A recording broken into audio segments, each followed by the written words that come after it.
সাবেক অর্থ পরিকল্পনা মন্ত্রী প্রয়াত এম সাইফুর রহমান সর্বশেষ জাতীয় সংসদ নির্বাচনের আগে তার বর্ণাঢ্য জীবন সম্পর্কে এক দীর্ঘ সাক্ষাৎকার দিয়েছিলেন। সাক্ষাৎকারে তিনি জানিয়েছিলেন তার রাজনীতিতে আসার প্রেক্ষাপট, রাজনৈতিক দর্শন, ভালো লাগা আর খারাপ লাগার কথা। জীবনের শেষ মুহূর্তে সিলেটের মানুষের ভালোবাসা নিয়ে শেষ নিঃশ্বাস ত্যাগের আকুলতা ঝরে পড়েছিল তার এই সাক্ষাৎকারে।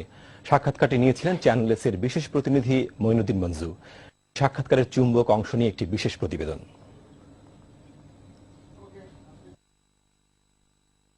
এম সাইফুর রহমানের বাংলাদেশের সামাজিক, অর্থনৈতিক এবং শিক্ষাক্ষেত্রে উন্নয়নের লক্ষ্য নিয়েই রাজনীতিতে প্রবেশ করেন তিনি। প্রেসিডেন্ট জিয়াউর রহমানের আহ্বানে সাড়া দিতে গিয়ে আকর্ষণীয় চাকরি ছেড়ে দিতেও দ্বিধাবোধ করেননি তিনি। প্রেসিডেন্ট জিয়াউর রহমানের সঙ্গে আমার সাক্ষাৎ হয় 1972 সালের 22শে জানুয়ারি ধানমন্ডির এক বাড়িতে। তারপরে ওনার সঙ্গে কথা বলে আমার কাছে মনে হলো যে he is very sincere and is a very patriot, and a man has come with a destiny to change the face of the country and change the face of the people. এবং তার এই ব্যক্তিত্বে আমাকে আকর্ষণ করে, তাই আমার এত lucrative profession, মানে I was the highest paid professional in Bangladesh in those days, highest earned professional, সেটা ছেড়ে দিয়ে তার কথায় আমি রাজনীতিতে ঝাঁপিয়ে পড়ি। সিলেটের উন্নয়নে মুখ্য ভূমিকা পালন করতে পারবেন এই নিশ্চয়তা পেয়েই রাজনীতিতে আসেন এম সাইফুর রহমান। সিলেটের উন্নয়নের জন্য 3টি প্রজেক্ট দিয়েই শুরু হয় তার আধুনিক সিলেট গড়ার সোনালী অধ্যায়। ওই ওয়াদা পাওয়ার পরে তখন আমি জয়েন করলাম, করে প্রথমে ওই ফার্স্ট শাহজালাল ব্রিজ 1 এবং সিলেট এয়ারপোর্টের কাজ আমি শুরু করলাম। মৌলভীবাজার কুলাউড়া রাস্তা, এই 3টা প্রজেক্ট। ওই দিন যেদিন আমি গেলাম, যাওয়ার দিন আমি বললাম আগে এই 3টাকে কাগজের উপরে সাইন করে দেন, তারপরে আমি জয়েন করব। রাজনীতির সূচনা থেকে শেষ পর্যন্ত দেশের আর্থসামাজিক উন্নয়নের পাশাপাশি এম সাইফুর রহমান সিলেটের উন্নয়নের ব্যাপারে ছিলেন সদা জাগ্রত। সিলেটের উন্নয়নের বেলায় তিনি ছিলেন স্পষ্টবাদী ও আপোষহীন।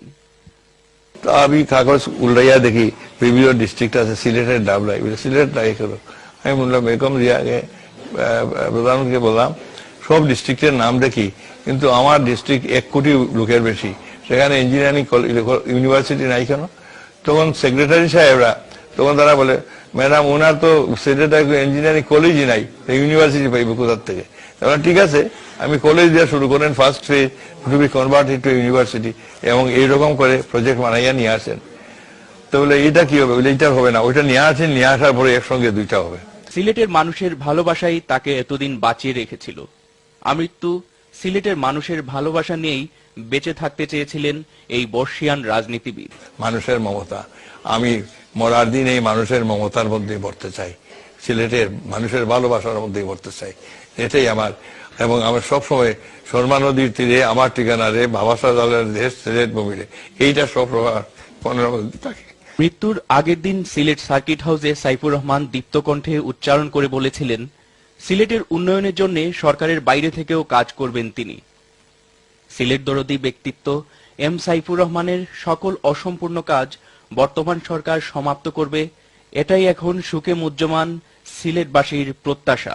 Moinuddin Manju, channel S news, Sylhet.